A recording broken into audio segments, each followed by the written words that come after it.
What's up, everyone? DJ here at Top Deck Cards and Games, and today I've got a Eldlich deck profile for you guys. We're gonna actually talk about the Eldlich Invoked deck, and I'm a little late getting this out. I know this deck has kind of been around for a little bit online already. It won the luxury gaming event this past weekend, or maybe that was the weekend before at this point, actually.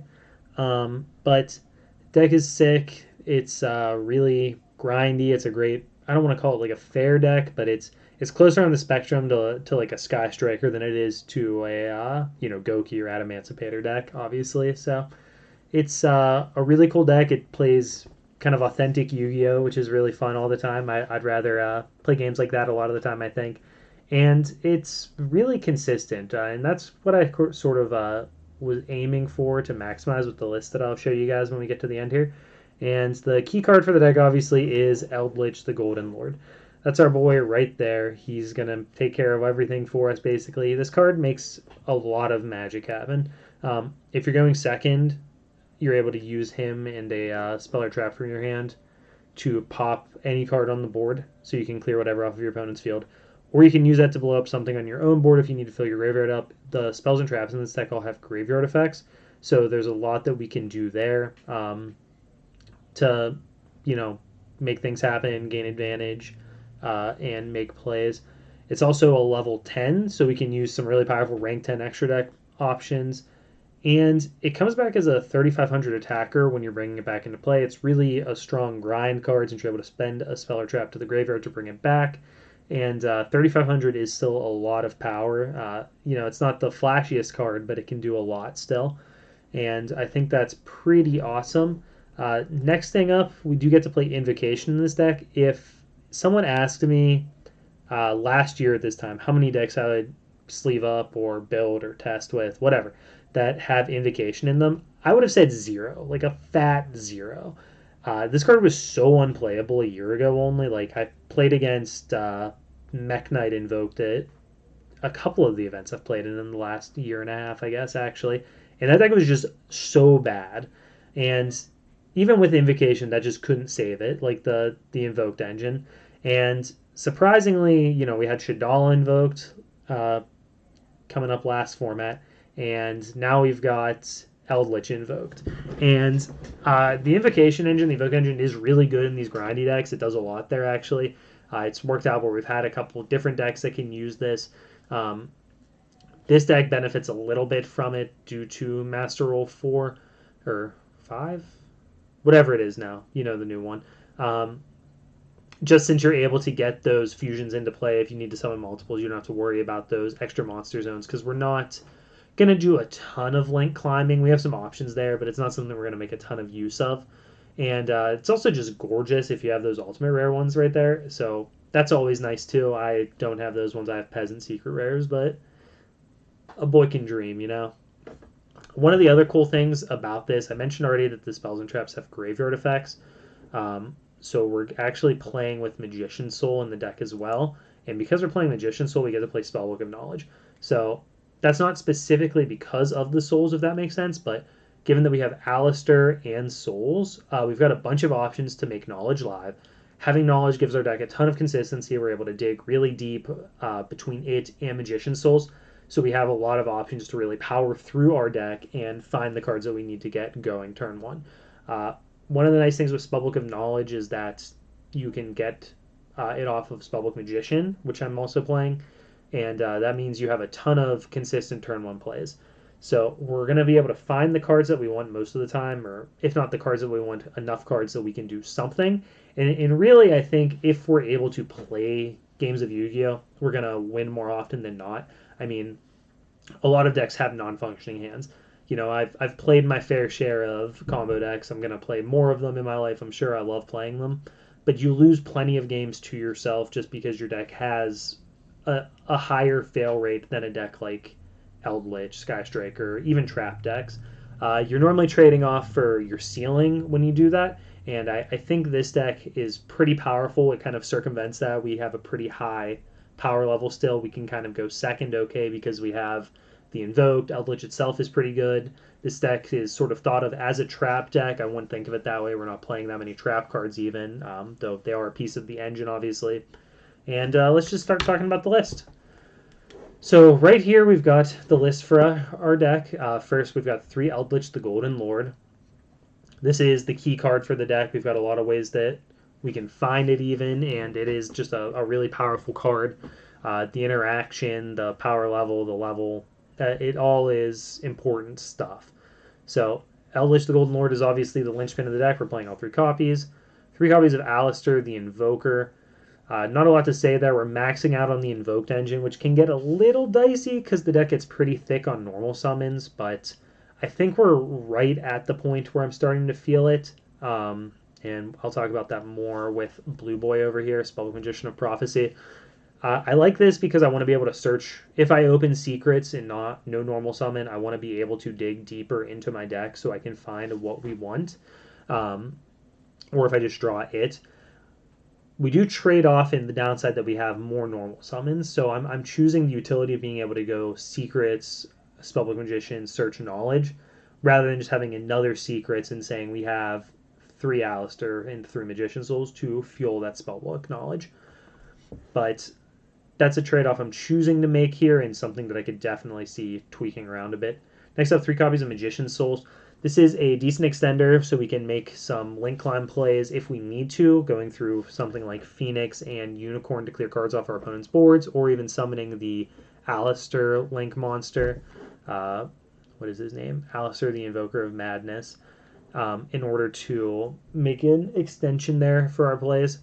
It also lets us pitch these Golden Land and Eldlich cards to our graveyards if we don't need to play them, so we can dig further into our deck. It's just a lot of power, really a lot of consistency. We get relinquished anima access out of it so that we can clear some of our opponent's board going second, since we're not always able to play around that. And we're playing Apprenticed Illusion Magician in order to summon it from our deck. This is just the best option that you can play. I mean, the upside is big enough on this card that I think you should play it instead of something meme, but you do you. Whatever will make you happy there, man. Next up, we've got 6 hand traps, 3 copies of Ash Blossom, 3 copies of Infinite Impermanence. I like playing 6 hand traps. You could definitely play less, you could play more, but I wouldn't want to cut any of the action cards in the deck, really, and I really didn't want to go lower, so that's where we're at. 3 copies of Cursed Eldland. I always think this is a field spell when I'm talking about it for some reason. It just feels like it would be. It's not. It is a continuous spell, but this card does a lot, just letting us search the cards we need.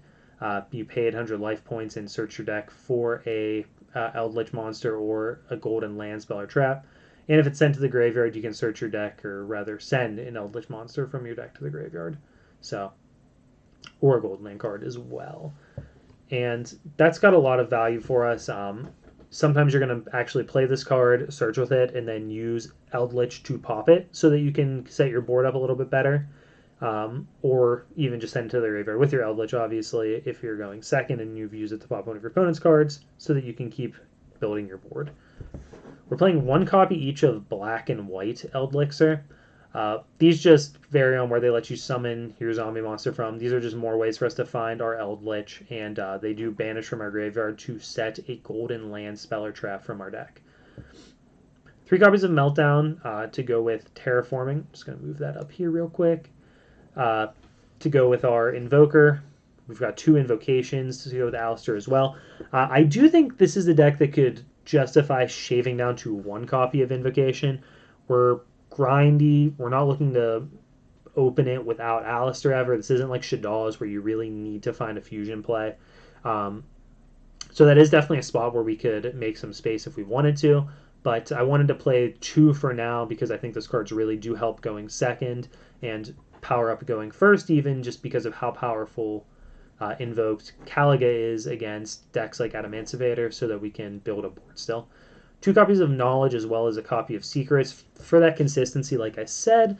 If we were making space, I would love to get the second Secrets in the deck, whether that involves keeping Spellbook Magician or shaving it, or just cutting something like the second Invocation. I would definitely like to get that into the deck, but I haven't really worked that out yet for myself. Upstart Goblin, we got to have it. If we can fit it, we're playing it. Next up, 3 copies of Scarlet Sanguine Eldlixir. This is just the best one. Specials from your deck or graveyard. It's always going to get it from a place where you want it. And it banishes, like the other ones, to set a Golden Land spell or trap. For our Golden Land engine, I'm playing a little bit less than some people. I've got 2 Conquistador, 2 Huequero, and 1 Golden Land Forever. I like this mixture of effects. I want access to all of them. Not everyone plays Golden Land Forever from what I've seen, but I do like having access to a copy of a hard negation like that. And then the abilities for Banish and Destroy a face-up card are both really powerful and really good ways to protect our board. Even if we're going second and we can do some attrition, grind through our opponent's board a little bit, and end with Conquistadors, we can use that to blow up one of their monsters. So we can kind of keep our presence going or clear anything that was left over on the board. For the extra deck, we've got 2 copies of Mechaba, a copy of Elysium, a Caliga, and a Purgatrio. So these are going to help us when we're going second to just put big bodies on the board between these 4 to clear out our opponent's stuff. Purgatrio obviously can attack through a bunch of monsters if our opponent gives us that opening. And Caliga, letting our opponent only activate 1 monster effect and attack once per turn, is really awkward for them to clear, especially if we have like a Conquistador. And that makes it so a lot of these decks are just bricked. We then have the rank 10 engine. We've got Sky Palace, whatever this is called, Gustav, and the Super Dreadnought Lieb. These are actually all insanely good cards. I mean, you can push game shots out of nowhere doing something like summon Gustav, burn for 2,000, turn it into Lieb, and just go ham. Sky Palace is also another cool one. This one lets you actually get rid of cards on your opponent's board, and it does damage too, but only 1,000 instead of 2,000, so whatever. Still going to help you push game shots through, going to help you clear boards if you need to. These cards are awesome, and one of the things that I actually think makes this deck really super powerful. For our links, we've got copies of Phoenix and Unicorn to help grind through boards, an Almirage and a Secure Gardena to go with our Invoked engine, so if we summon Alistair, we can get the attributes that we need to make all of our plays. 1 copy of Alistair, and then Relinquished Anima and Link Spider just to facilitate some plays. Relinquished Anima is especially interesting with Magician Souls since it lets us clear boards out.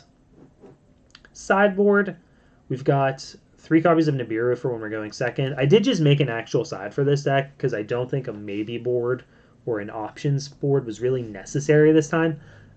Basically, it would have just all been number shifts because the cards I see as maybes are changing numbers of this card, changing numbers of this card, changing numbers of this card.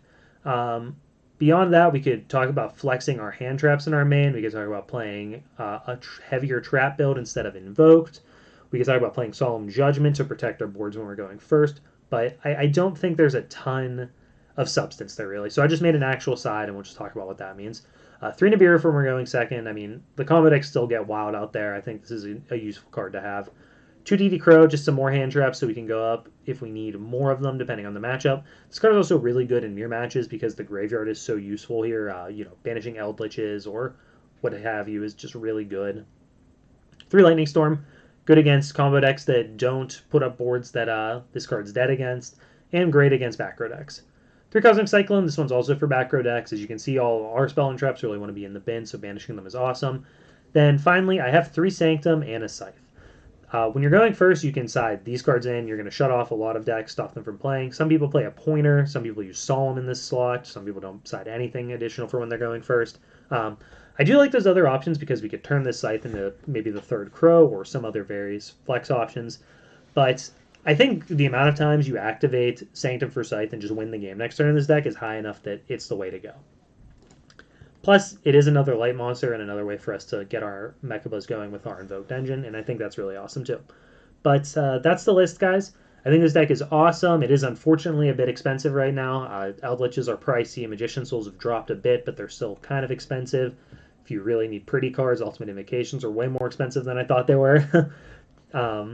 So, it's unfortunate that it is a little bit difficult to obtain, but right now we're all playing Yu-Gi-Oh! For fun or playing online anyway, so proxy it up, build it on Dueling Book, play some games, because definitely worth playing, checking it out. Who knows when the next time we'll get to play in person is, so give it a try now, because it's a ton of fun to play, and I think you guys will really enjoy it. Thanks for watching, everybody. Make sure you hit that subscribe button and like this video if you want more content coming at you soon. I know we'll have plenty of it coming, though.